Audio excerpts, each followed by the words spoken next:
ระแก้วเจ้าดังสามประการ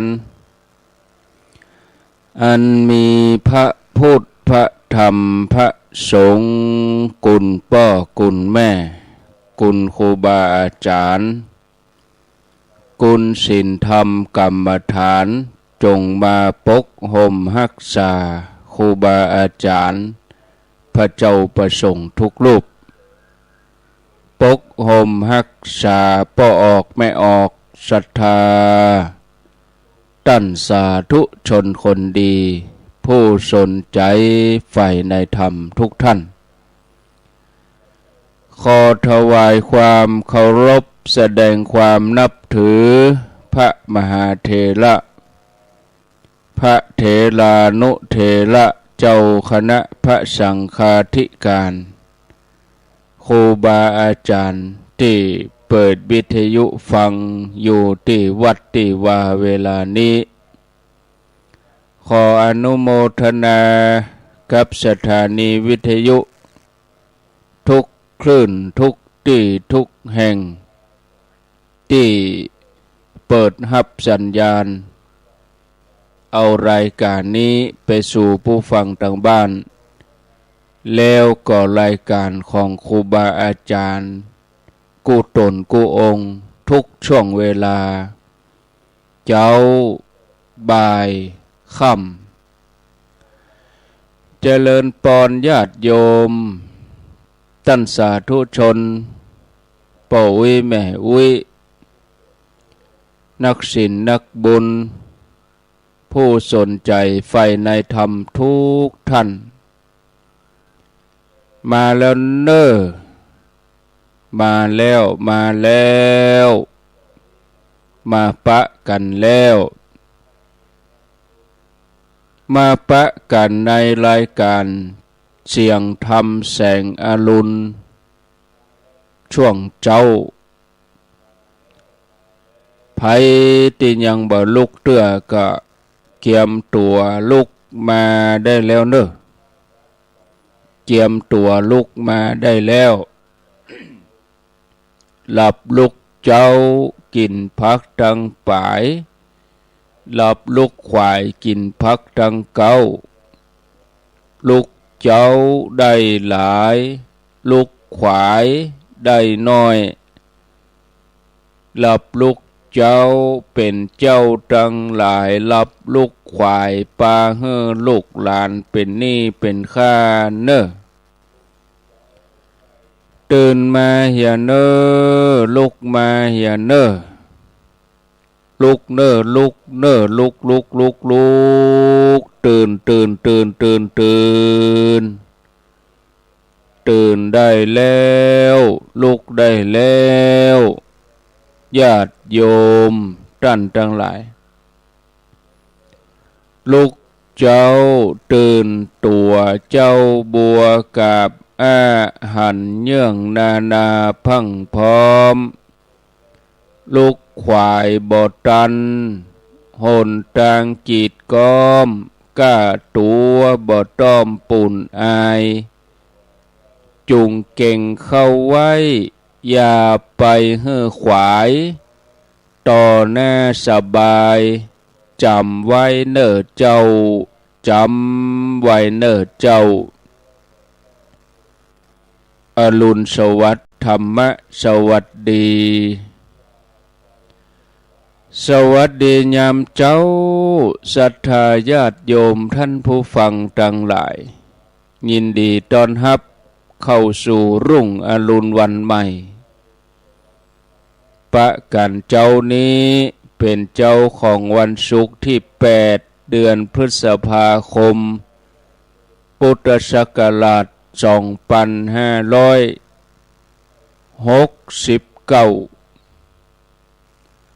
วันนี้เป็นวันเดือน8เหนือแฮม7ค่ำเดือน8เหนือแฮม7ค่ำพร่ำว่าเป็นวันศุกร์สุดสัปดาห์ต้นเดือนพฤษภาคมเดือนพฤษภาคมนั้นมีอยู่31 วัน เดือนพฤษภาคมมี31วันวันนี้วันที่8แล้วศรัทธาญาติโยมทั้งหลายลุกกันแล้วกาตื่นกันมาแล้วกาตามปกติแล้วเจ้าวันศุกร์นี้เวลา5:00ญาติโยมจะได้ฟังรายการเสียงธรรมแสงอรุณดำเนินรายการโดยท่านพระครูชลทานพิทักษ์เจ้าอาวาสวัดแม่ห้องไข่อำเภอดอยสะเก็ดจังหวัดเชียงใหม่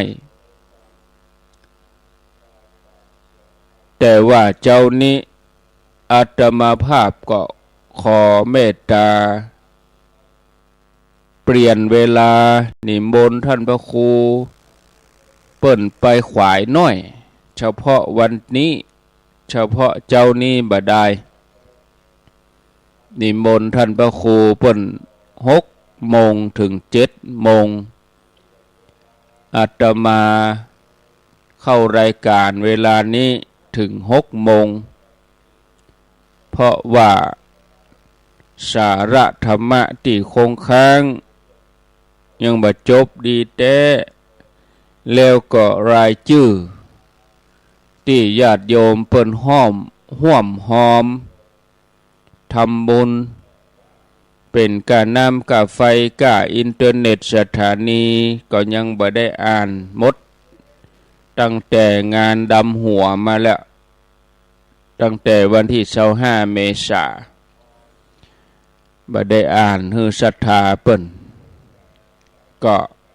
มันจะคำใจ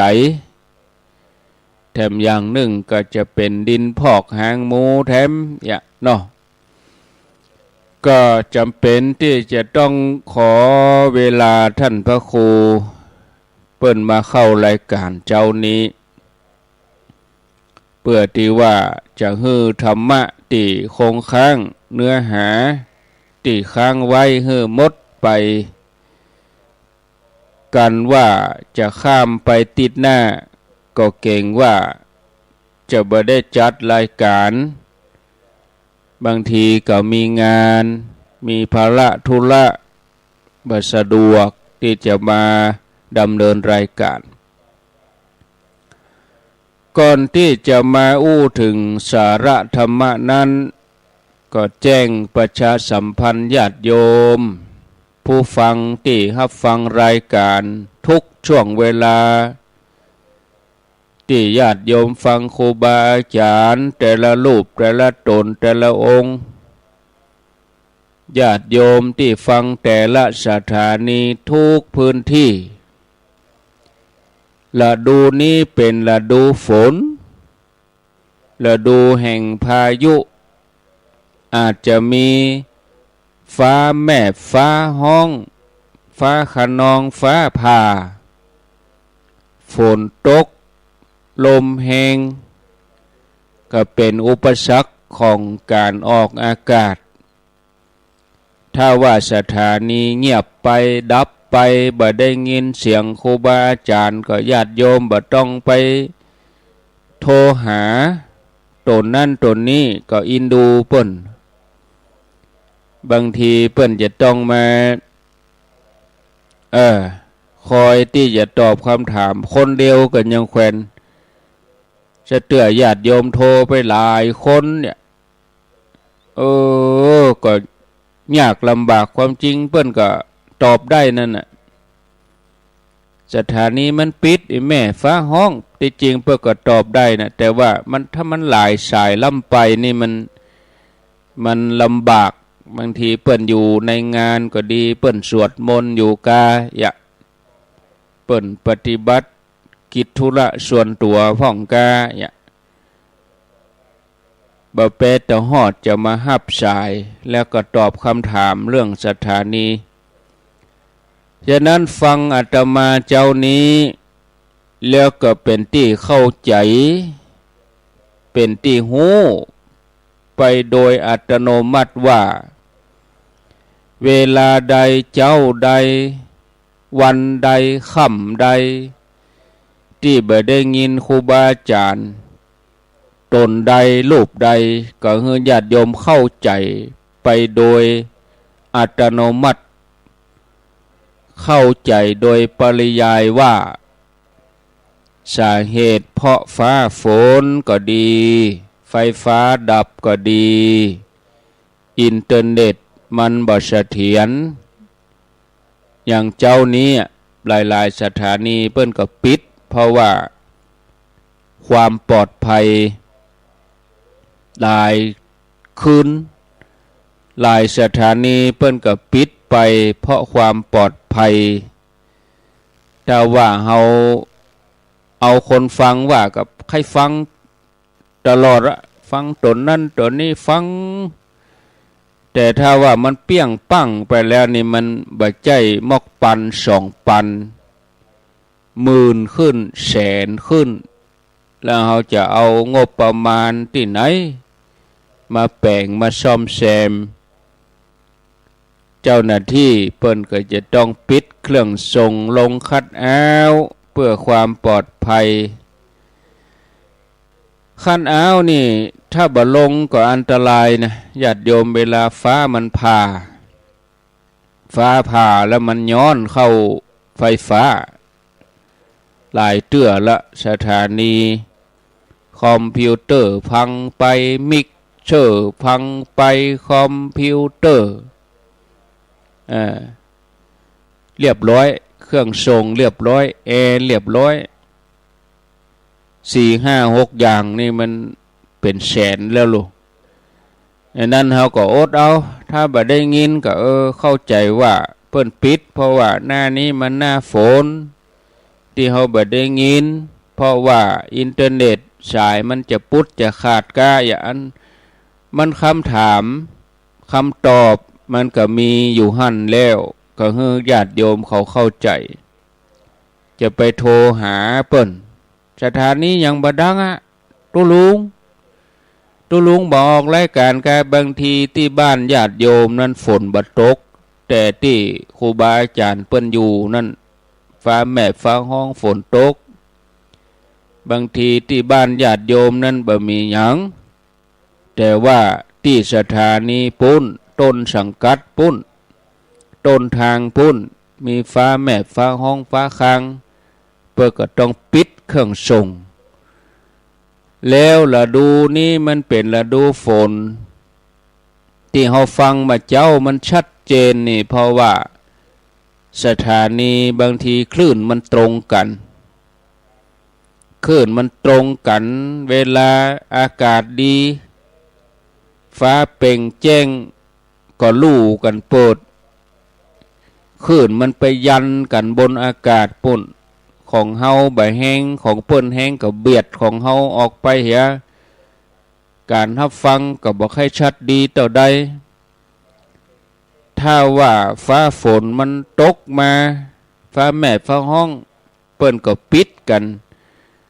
เมื่อแต่ละสถานีปิดกันพื้นที่คลื่นทางอากาศมันก็โล่งทำให้การฟังนั้นชัดเจนเหมือนอย่างรถนะเจ้ามานี่เอาออกจากบ้านคนกัน2กันก็เต็มถนนคลื่นกันอย่างเดียวกันเจ้ามาสถานีอำเภอนั่นก็เปิดสถานีอำเภอนี่ก็เปิดจังหวัดนั่นก็เปิดบางทีคลื่นมันใกล้กันมันตรงกันมันก็เบียดคลื่นที่มีกำลังอ่อนนั่นหายไปคลื่นที่มีกำลังแรงก็ขึ้นมาแทนรถก็อย่างเดียวกันเจ้ามาต่างคนต่างเอาออกบ้านมันก็เต็มถนนมันก็เต็มตีกาดตีไฟแดงแรงมาน้อยต่างคนต่างเข้าบ้านอย่างเจ้าเนี่ยถนนเงียบปิ้งโล่งลึงรายการมาเจ้านี่ก็เลยโล่งลึงฟังชัดอันนั้นญาติโยมบางคนฟังบ่ชัดก็ดีก็ให้เข้าใจกันอธิบายให้ฟังอย่างนี้แถมอย่างหนึ่งเฮาก็มีช่องทางในการฟังหลายบ่ใช่เฉพาะจะมารอฟังกับคลื่นระบบออนไลน์ก็มี YouTube ก็มี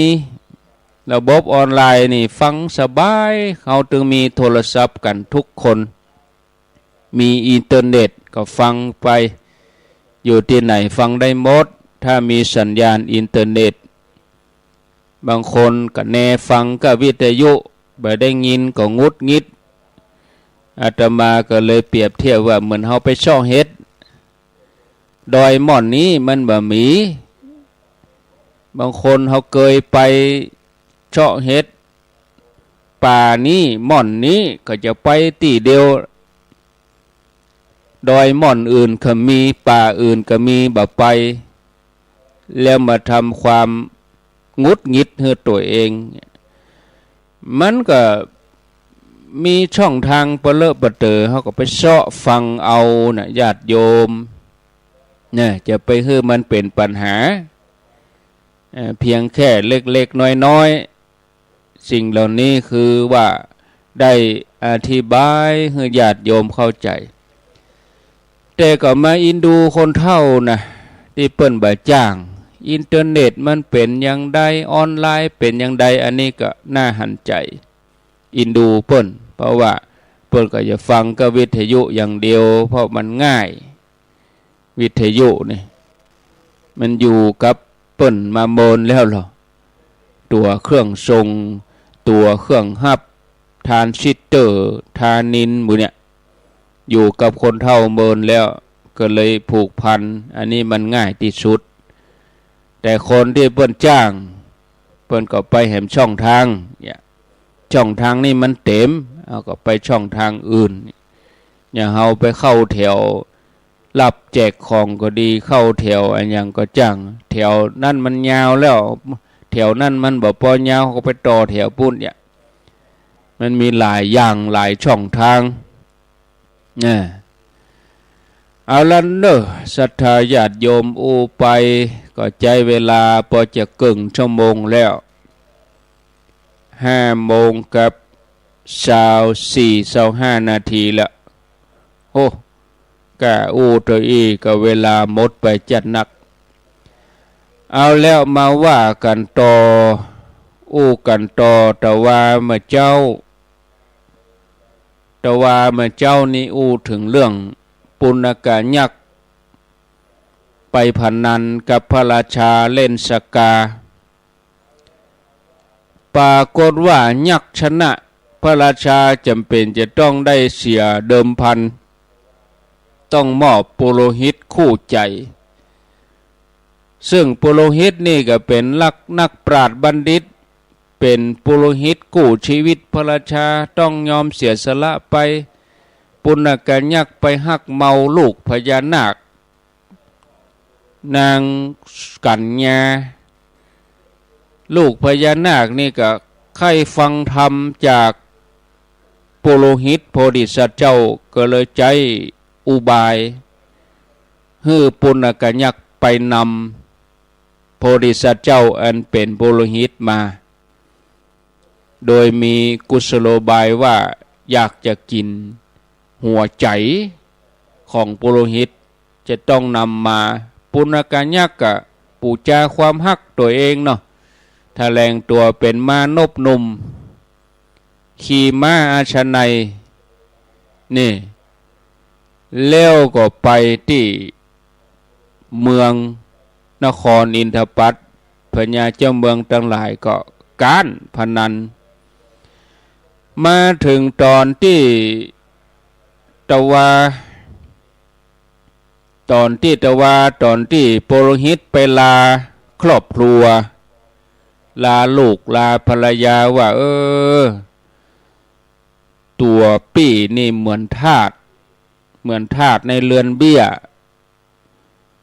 พระราชาเปิ้นใจไปที่ไหนจำเป็นได้ไปบัดเดี๋ยวนี้พระราชาเปิ้นมอบตัวปี้มอบตัวอ้ายเนี่ยฮือกับมานพหนุ่มคนนี้ก็จำเป็นได้ไปก่อนจะไปก็ขอเวลาได้สั่งลาดูแลครอบครัวอบรมธรรมะบอกกล่าวแสดงธรรม3 วันปุณกะยักษ์ก็ตกลงความเดิมแต่ว่าได้เล่าให้ฟังไผติลับละ ก็บ่ได้งี้นะไผที่แต่ว่าบ่เปิดสถานีบ่ได้ฟังออนไลน์ก็บ่ได้งี้นะมาฟังต่อวันนี้เหียอีกก็แล้วนะญาติโยมเด้อมาฟังเรื่องราวต่อตอนที่ว่าด้วยการแสดงธรรมหลังจากที่โพโลหิตโพธิสัตว์เจ้าแสดงธรรมให้คนในบ้านสั่งลาคนในบ้านครอบครัวข้าทาสบริวารแล้วก็ออกเดินทางไปกับปุณกยักษ์ปุณกยักษ์ก็ขึ้นนั่งบนหลังม้าสั่งให้โพธิสัตว์เจ้ากำหางม้ากำไว้บ่ให้เปิ้นขี่ตัววะปุณกยักษ์นี่จะเอาเปิ้นไปใจการเอาเปิ้นไปเป็นเครื่องบรรณาการบ่ให้เปิ้นขี่ม้าตัวเก่าขี่ให้เปิ้นกำหางม้าปุณกยักษ์ก็สั่งให้โพธิสัตว์เจ้ากำหางม้าไว้แน่นๆเด้อม้าตัวนี้มันเวยนะม้าสินทบม้าอาชนัยมันวิ่งเวยมันหล่นเวยเหมือนสายลมโพธิสัตว์เจ้าก็อธิษฐานใจบ่ให้ผ้าลุดออกจากกายแล้วก็เอามือถึงสองข้างนี้กำหางม้าไว้แน่นแท็กแล้วก็เอาเท้าถึงสองนี้เกี่ยวขาม้าไว้กอดไว้เมื่อทุกอย่างพร้อมแล้วม้าก็เหาะขึ้นทันทีปุณกยักษ์เมื่อพาโพธิสัตว์เจ้าออกจากเมืองนครอินทปัตปุณกยักษ์ก็จับขาของโพธิสัตว์เจ้าไปฟาดกับต้นไม้แล้วก็ดอยม่อนใหญ่ด้วยอานุภาพด้วยบุญของพระริชเจ้าตัวบ่เป็นอันตรายสักอย่างตึงต้นไม้ตึงภูเขาดอยม่อนใหญ่นั่นแตกไปเลยแตกแหวกออกเป็นช่องแปลงแหวกเป็นห้อมห่างออกจากตัวของตันโพธิสัตว์เจ้าข้างละ1 ศอกจะมอกเฮาเอามาหินจงลงน้ำนี่กะปุณกยักษ์เปียแข้งฟาดป่านั่นแหวกออกไปโดยนั่นก็โดยที่ร่างกายของท่านบาเจ็บบาไม่ปุณกยักษ์หันเหตุการณ์อย่างนั้นที่บ่เคยคาดคิดมาก่อนแทนที่จะเลื่อมใสแทนที่จะอัศจรรย์ใจกับโคดคนขี้โคดนี่หน้าอย่างยักษ์นะญาติโยมอย่างหน้าอย่างยักษ์โคดยักษ์นี่โคดฟาดเปียแขนเปียขาจับแข้งของพระพุทธเจ้าฟาดกับต้นไม้ไปครั้งที่3ต้นไม้ก็แยกออกห่างเหมือนดังเก่าเมื่อบ่สำเร็จก็ขี่ม้าไปท่ามกลางสายลมอย่างรวดเร็วเมื่อเหลียวปิกมาพอหันพระริษเจ้ามีใบหน้าใบตาผ่องใสเหมือนเดิมปกติบ่วิตกกังวลอะไรยังก็ปุณกยักษ์ก็ขี่ม้าอย่างเวยกระตุ้นม้าให้ล่นเวยล่นไปกับฝ่าลมเวลัมพะลมนี้มันเป็นลมบ่ใช่อย่างลมเมืองมนุษย์เท่านะลมบนสวรรค์บุญลมเวลัมพะนี่มอกสายฟ้าฟาดมอกโกงจักมอกมีดบาดลมเป็นลมแหงลมเวลัมพะนี่มีเสียงเหมือนฟ้าฟาดเป็น10,000 ครั้งแสนครั้ง ปรากฏว่าลมเวลัมพะก็แวกเป็นช่องให้พระพุทธเจ้าผ่านไปโดยที่บ่ได้รับอันตรายเจ้าเมืองทั้งหลายฮู้ว่าปุณกยักษ์ปลอมตัวเป็นมานพหนุ่มยับเอาโพธิสัตว์เจ้าไปฆ่า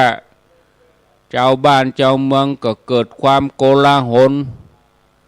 เจ้าบ้านเจ้าเมืองปากันมาประชุมจุ่มนุมกันที่พระลานหลวงประท้วงเรียกร้องพระราชาเพื่อนำตัวโพธิสัตว์เจ้าปิกคืนมาปัญญาเจ้าเมืองก็ปลอบใจเจ้าบ้านเจ้าเมืองว่าโอ้ท่านโปโลหิตเป็นผู้ฉลาดลักแหลมต้องสามารถหลอดพ้นจากอันตรายเหตุการณ์ร้ายครั้งนี้ได้ท่านทั้งหลายอย่าได้วิตกกังวลอะไรอย่างไปเลยโปโลหิตของเฮานั่นเก่งต้องปิกมาหาหมู่เฮาแหมจากนี้ไปแหม7 วันไปตั้งหน้าแน่นอนเนอะเจ้าเมืองพอใจในกรรมอธิบายในกรรมบอกของพญาเจ้าเมืองมั่นใจว่าพระโพธิสัตว์เจ้าจะต้องปิกมาโดยสวัสดิภาพแน่นอนแหม7 วันไปตั้งหน้าก็ป้ากันแยกย้ายตั้งหน้าตั้งตารอคอยการปิกมาของพระโพธิสัตว์เจ้าเหมือนเข้าคอยเขียว เหมือนเขียดรอฝนเหมือนเนี่ยรอฝนจากฟ้าฝนนี่มันดึงดีแต่นะญาติโยมนะโอ้ตกตะคืนนี่พอใจก็กุมไปแหม3-4 วันเนาะเฉพาะที่ได้รอนี่นะจุ่มเย็นอยู่โอ้เปิงว่าของกินอยู่บนฟ้าภัตตาคารอยู่ในป่าฝักไม้ใช้เครือกาเฮ็ดกาหน่อกาเนาะแหมสักติดนี่ก็จะปงจ่ออย่างออกมาจะปงจะนออย่างของกินอยู่บนฟ้าเซเว่นภัตตาคารมีในป่าก็ว่ากันไปอาหารตามฤดูกาลเมื่อปุณกยักษ์หันว่าโพธิสัตว์เจ้าบ่ตายเนี่ยจะได้ก็บ่ตายก็ควบม้าไปที่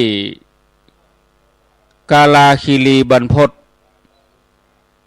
หาทางที่จะฆ่าโพธิสัตว์เจ้าให้ได้หาทางฆ่าเปิ้นเอาจกตัวเก่าจบป้นเลย เพราะว่าเนี่ยจะได้ก็บ่ตายจากการที่เป็นมานพหนุ่มก็แถลงตัวเป็นยักษ์อย่างเก่าเป็นที่น่ากลัวแถลงกายกับเป็ดกับเพศมาเป็นยักษ์เปียแข้งถึง2 ข้างพระพุทธเจ้าใส่เข้าที่ปากระหว่างช่องฟันหมายว่าจะเกี้ยวกินพระโพธิสัตว์เจ้าก็มีความสะดุ้งหวาดกลัวแม้แต่น้อยปุณกยักษ์แถลงตัวเป็นพญาไกรสอนราชสีห์พ่องเป็นพญาจ้างตกมันพ่อง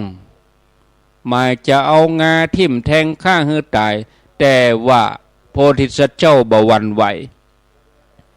แถลงเป็นงูใหญ่มาหัดตัวของโพธิสัตว์บัดสะทกสะท้านแผ่พังพานบนหัวโพธิสัตว์เจ้ากับบ่ตกใจเนี่ยโพธิสัตว์เจ้าฮู้ว่าปุณกยักษ์ท้อใจแล้วตอนนี้ก็เลยเอ่ยอู้ขึ้นว่าเป็นจะใดเฮาบ่ได้เกียรติได้โคตรอะไรหยังกันจะได้ตั้นหมายมั่นจะเอาชีวิตเฮาขอบอกเหตุผลชักกรรมเนาะปุณกยักษ์ก็เล่าเรื่องราวถึงหมดให้ฟังโพธิสัตว์เจ้าเปิ้นก็ฮู้ด้วยปัญญาว่าพระชายาพญานาคบ่ได้ต้องการดวงใจของตัวเองแต่ว่าพ พญานาคนี่ต้องการฟังธรรมต่ออันโพธิสัตว์เจ้าก็เลยบอกว่าดูก่อนมานพเฮาหู้จักคนนักนะในขณะที่เฮายังบ่ตายคนทั้งหลายก็จะต้องขอที่จะฟังธรรมจากเฮาก่อนขอให้เฮาได้ไปสาธยายธรรมขอให้เฮาได้ไปบอกกล่าวข้อธรรมจากนั้นแล้วก้อยฆ่าเฮาเมื่อลุนก็ได้รู้พญายปุณกัญญก็ดีใจจะได้ฟังธรรมบทนี้ซึ่งเป็นธรรมที่หาฟังได้ยากในยุคที่บ่มีพระพุทธเจ้าเกิดขึ้นก็เลยเอาโพธิสัตว์เจ้าไปอาบน้ำหมอบผ้าทิพย์ให้สวมใส่ประดับของหอมดอกไม้จัดอาสนะให้โพธิสัตว์เจ้าได้นั่งสูงกว่าตนจากนั้นโพธิสัตว์เจ้าก็แสดงธรรมให้กับปุณกัญญ์บอกว่าดูก่อนมนพท่านจงเดินไปตามทางที่ท่านเดินไปแล้วจงอย่าเอาฝ่ามืออันจุ่มอย่าเผาเนี่ยแล้วอย่าประทุษร้ายมิตรในการใดๆอย่าตกอยู่ในอำนาจของอิสตีปุณกัญญ์ฟังธรรมเรื่องธรรมสาธุนรธรรมถึง4 ข้อนี้เป็นการแสดงโดยย่อก็ย่ำเข้าใจเตื้อขอโพธิสัตว์เจ้าอธิบายขยายความให้ฟังแถมครั้งหนึ่งปุณกัญญ์ฟังจบแล้วเกิดความซาบซึ้งในธรรมแล้วยังสามารถนำธรรมะมาสอนตัวเองยักได้สติสำนึกความผิดตัวเองบอกว่าโอ้บัณฑิตนี้ทำสักการะแก่เฮาทั้งที่บ่คุ้นเคยกันมาก่อนก็ยังได้อนุเคราะห์ช่วยบอกธรรมถ้าว่าเฮาประทุษร้ายบัณฑิตผู้นี้เฮาชื่อว่าประทุษร้ายมิตรจัดว่าบ่ได้ประพฤติตามสาธุนรธรรมบัดเดี๋ยวนี้เฮาบ่ต้องการนางนาคกัญญาเฮาบ่ต้องการธิดาเฮาบ่ต้องการนางนาคกัญญาแหมแล้วเฮาจะเจ็ดหน้าที่เต็มไปด้วยน้ำตาของเจ้าเมืองอินทปัตเขาเศร้าโศกเสียใจเพราะว่าเฮาได้นำบัณฑิตของเขามาเฮาจะรีบนำบัณฑิตไปส่งคืนอย่างโดยเร็วเมื่อกึดสอนตัวเก่าแล้วก็สนทนากับโพธิสัตว์ด้วยความเคารพว่าท่านบัณฑิตข้าพเจ้า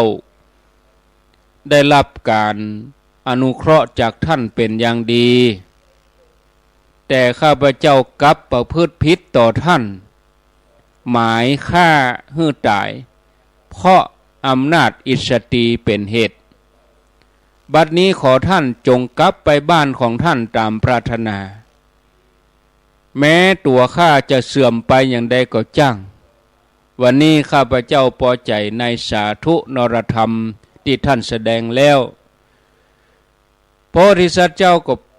ขอให้ปุณกัญญ์ประเด็นไหนๆตึงจะไปละมาเดินทางมาเป็นเกิงค่อนเดินทางมาไก่เกิงค่อนเส้นทางขอให้ปาเฮาไปเมืองนาคกรรมขอให้ได้ปะพญานาควรุณนาคราชขอให้ปะนางมหาเทวีมิมาลาอันเป็นมเหสีพญานาคขอให้ปาไปปบกรรมปุณกัญญ์เก่งว่าพระโพธิสัตว์เจ้าจะถูกพญานาคฆ่าแล้วก็จกเอาหัวใจ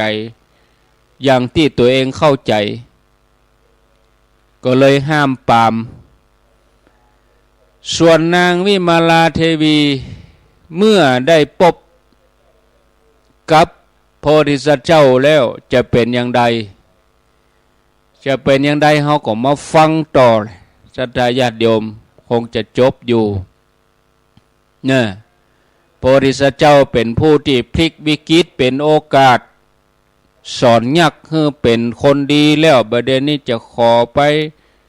สอนธรรมที่เมืองนาคอาศัยผู้ที่มีปัญญาเฉียบแหลมก็สามารถแคล้วคลาดจากอันตรายนะท่านผู้ฟังญาติโยมปุณกยักษ์เกิดความลำใสล้มเลิกความตั้งใจเดิมแม้จะฮักนางธิดานางกัญญาธิดานาคเต้าใดก็ฮักธรรมะนักกว่าขอขมาที่ได้ล่วงเกินโพธิสัตว์เจ้าโพธิสัตว์เจ้าตั้งใจจะไปแสดงธรรมที่เมืองนาคสักครั้งหนึ่งแต่ก็ถูกปุณกยักษ์ห้ามปรามเพราะว่ากลัวพญานาคควักเอาหัวใจโพธิสัตว์เจ้ายืนยันว่าจะต้องไปให้ได้ปุณกยักษ์หันความตั้งใจของโพธิสัตว์เจ้าก็เลยอัญเชิญท่านขึ้นขี่นั่งหลังม้าแล้วก็ปาลงไปเมืองนาคทันทีพญานาควาลุนนาคราชหันโพธิสัตว์เจ้าลงมาเมืองนาคอัศจรรย์ใจอดสงสัยบ่ได้ก็เลยบอกว่าเนี่ยอย่างปุณกยักษ์ถึงบ่ฆ่าเฮือตายเหียก่อนแล้วไปเอาหัวใจมาเนี่ยอย่างเอามาเป็นตัวเนี่ยอย่างเอามาเป็นตัวแทนที่จะฆ่าเฮือตายแล้วก็เอาหัวใจมาก็ว่าต้องการให้เฮาเป็นคนฆ่าเองพญานาคก็ออกไปต้อนรับพร้อมกับสอบถามเรื่องราวโพธิสัตว์เจ้าถือโอกาสไขปริศนาความปรารถนาของนางว่าท่านผู้เป็นใหญ่ในเมืองนาคปุณกยักษ์ได้ตัวข้าพระองค์มาโดยธรรมบ่ได้เบียดเบียนอะไรอย่างเลี้ยวก็บ่ใจมาด้วยประการอื่นนางวิมาลาเทวีบ่ได้มีเจตนาประทุษร้ายต่อข้าพระองค์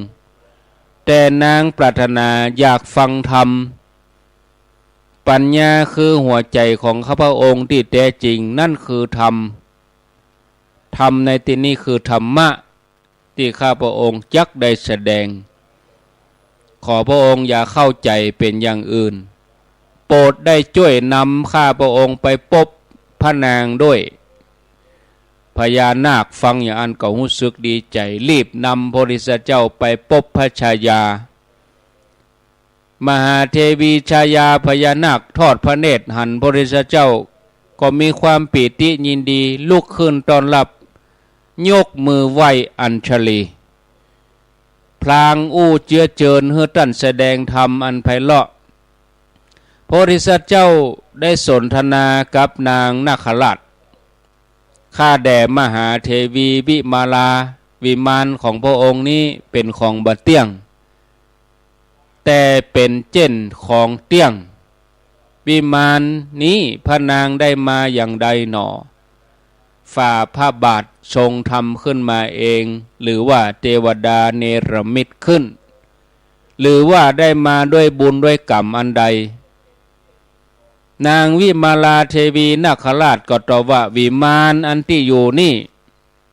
ตัวข้าได้มาเพราะบุญที่ทำไว้ในอดีตบ่ได้มีไผ่บันดลบันดาลให้พระพุทธเจ้าก็ถามต่อไปแถมว่าอันยังเป็นข้อปฏิบัติของท่านอันยังเป็นพรหมจรรย์ของท่านถึงได้มาอยู่เมืองนาคที่รุ่งเรืองงดงามอย่างนี้นางมหาเทวีก็ตอบว่า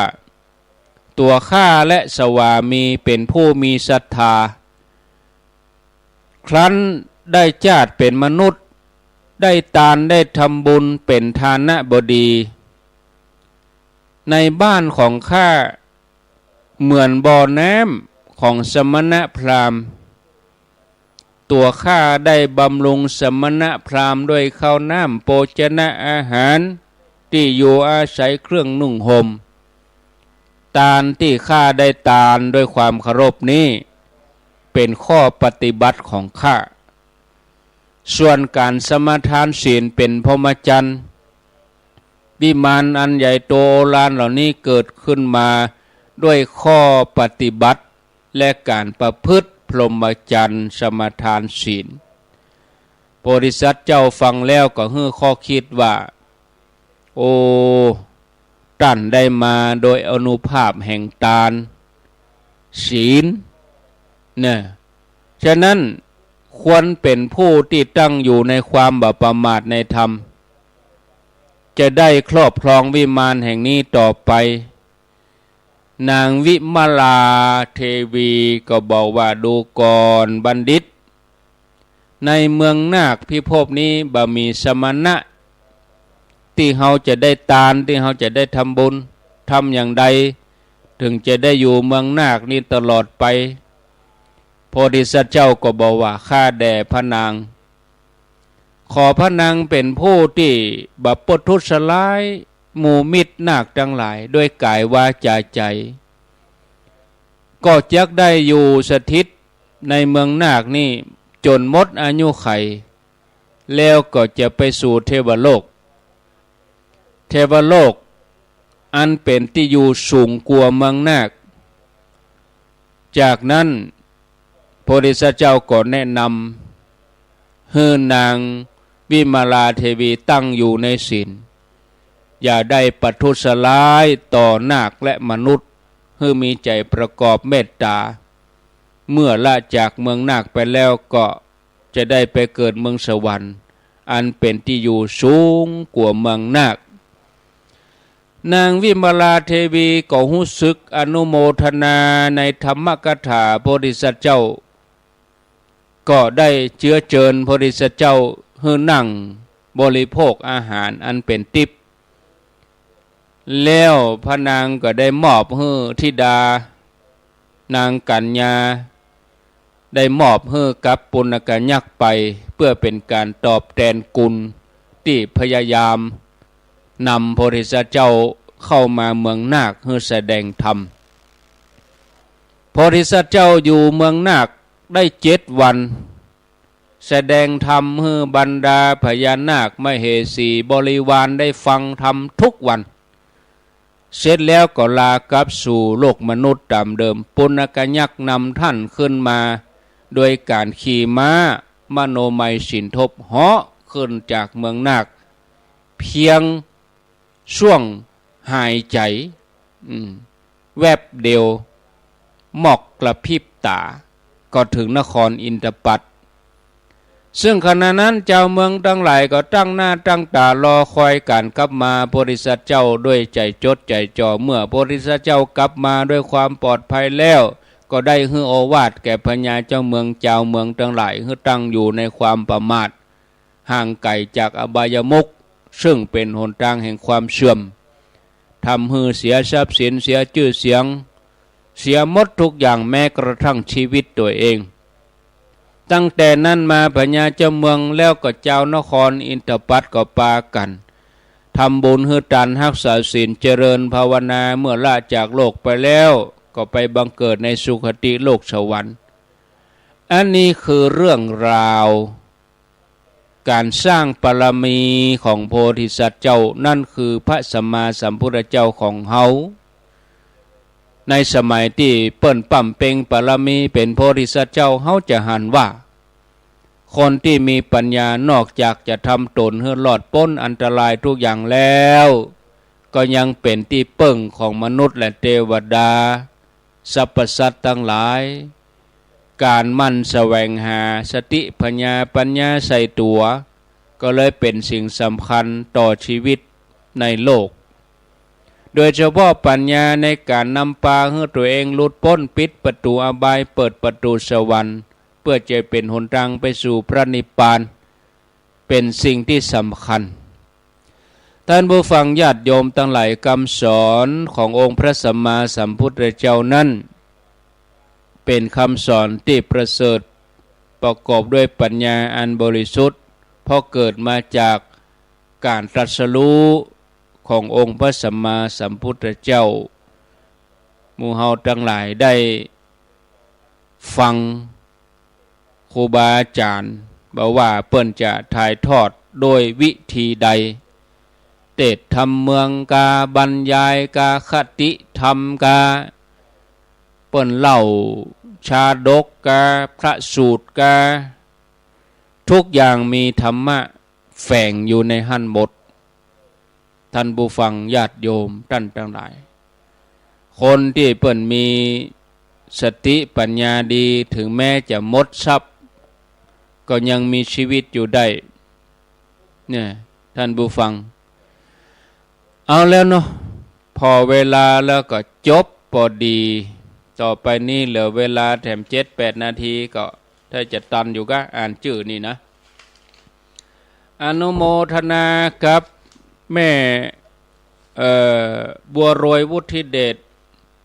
วันธนาวุฒิเดชนะเป็นร่วมทำบุญแม่สุทัศน์ดีมูลบ้านแสนพรมร่วมทำบุญมาก็อนุโมทนาตกลงหลุมปุ่นแล้วแล้วก็มีป่อทองพิมพ์แม่มาลีชมพูคำแม่จันฟองโพธิเรือนบ้านน้ำต้นอันนี้วันก่อนไปงานเขาดำที่น้ำต้นหิมวางนางเพ็ญศรีวุฒิเดชนายถาปนัดวุฒิเดชรวมทำบุญมาแม่บัวรวยวุฒิเดชบ้านดงแม่อาวบ้านดงแม่อาวอันนี้บ่ได้เขียนชื่อหยังป่อสุวิทย์แม่พองศรีกาวิละบ้านถวายขุนคงหางดงแม่จันสมบุตรเทพบ้านถวายหางดงนางใบฟูอินตะบ่อแห้วใต้แม่กัญญาดวงตาห้วยงูในแม่อามกรดคำบ้านปังปอยแม่จุมปากันทวงโป่งเทวีอาจจะสูนกันไปพ้องเด้อแม่มีชัยพินโยพาดปังปอยป่อบุญปันบุญเปง เปิ้นเจอบุญเปงมาห้องบุญปันป่อบุญเปงแม่ไพลินบ้านแม่ข่าเมืองเชียงใหม่แม่ลัดดากันทวงโป่งเทวี200 บาทคนที่เขียนจำนวนมาก็จะอ่านญาติโยมก็ย้ำแล้วย้ำอีกเวลาเขียนจาหน้าซองให้เขาเขียนครบชื่ออันยังนามสกุลอันยังอยู่บ้านอันยังทำบุญอันยังใส่จุดประสงค์ไปตัวเขียนมาครบก็อ่านครบเขียนบ่ครบก็อ่านบ่ครบเขาอ่านบ่ครบก็ขำใจคนฟังก็เปิ้นอย่างอ่านก็จื้อก็เปิ้นบ่เขียนมาป่อบุญเหลิมแม่บ่รวยแรงจริงบ้านป่าคาห้องเคาะวังเหนือร่วมทำบุญกันน้ำกับไฟ200 บาทอีกาป่อสีบุตรแม่สีกุลตันทุละบ้านหนองล่องกันน้ำกับไฟ50 บาทสาธุเจ้านี่อันนี้แถมมาตัวแม่คำกุยแก้วบ้านดอยหล่อกันน้ำกับไฟ500 บาทแม่สุพินยอดปวนพร้อมครอบครัวบ้านตาการก็ได้บ่ได้เขียนป่อครูดิเลกแม่นำจำตองห้องเคาะวังเหนือแม่กิมทองเมธาวนิชแม่จันนอนาคเพียงป่าเป้าแม่กีบัวชาลอนทำบุญอย่างกำได้เขียนแม่ชีดาปัญญานินบวกก้างสันกำแพงแม่เกี่ยวคำบ้านโลสันฉลีเวียงเป้าแม่พรชัยอินโป่งเทวีป่อทมแม่ทองหน่วยม้ายองพร้อมครอบครัวกันน้ำกับไฟ100 บาทอันนี้อยู่บ้านวังหงใต้นะอยู่วังหงใต้เมืองแป่ปุ่นอยู่ไก่นักแกได้ยินอยู่กะฟังสถานีวิทยุนะฟังสถานีวิทยุป่อทมแม่ทองหน่วยม้ายองนี่แม่สีวันเป็งป้อสันฉลีต่อไปก็นายจิรชัยชาลอนนางสาวธนวรรณโชติเดชทิวัฒนายอุดม นายอุดมเมืองทะลิกแม่คำนวณกำลังแข่งบ้านดินดำแจ่ซ่อนทำบุญกันน้ำกาแฟ200 บาทนายทวีนางพัชภาต้าวงแม่จันฟองละอบ้านปงดอนแจ้โฮมแม่บัวคำวงศาบปปนางแม่อุไรวันนางสุริรัตน์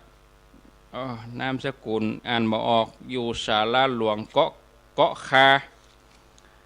เขียนวยเขียนวัดลำไปบางทีเขียนฝั่งเวลาเขาจะไปงานที่ไหนตั้งใจเขียนลูกบ้านไปเนอะโยมเนอะเขียนลูกบ้านไปเลยอยู่ว่างๆซองจดหมายเขาตึงหู้ว่าเขาจะไปกินไปทานหรอกอยู่บ่ได้นั่งเขียนท่านอันนี้ไปเขียนตัดในงานน่ะฮ้อนก็ฮ้อนฟังก็ฟังเขียนวอกแวกก็พระเปิ้นอ่านบ่ออกก็มันอย่างใดมันขำใจถึงสองนะอ่านก็บ่ออกเขียนก็ฟังแถมอย่างหนึ่งลูกหลานไปแปลงแบบปั๊มเขาบ่ต้องมานั่งเขียนปั๊มมึกเลยนะกาปั๊มศรัทธาเขาไปหอมเฮือนใหม่ก็ได้ไปหอมแต่งงานก็ได้เขาไปแปลงนายนี่นางนี่บ้านนี่เขียนเรียบร้อยเลยถึงเวลานั่งปั๊มมันง่ายไปเลยอันนี้เขาไปเขียนไปงานนี่มันศูนย์มันยุ่งนะอันทีเขาจะไปตานอย่างก็เหมือนกันชื่อก็บ่เขียนไปตานทำบุญขันเข้าทำบุญวันเกิดเนี่ยครูบาอาจารย์ว่าเอวังโหตุเดลจันในวันนี้ก็เป็นได้หมายมีชื่อหยังจ้องมาขั้นรายการท่านต้องมาถามแห่งกรรมเขียนไปเหียเรียบร้อยมันสบายดีบางทีก็ไปนั่งเขียนเท่านั้นมันจ้านะเล็กๆน้อยๆเนาะบะเสี่ยงสักกรรมเหลือนี่แหม10 กว่าซองเอาไว้วันจันทร์วันพุธหน้าเนาะสำหรับวันนี้ขอลาไปก่อนเอาปอนก่อนเนอ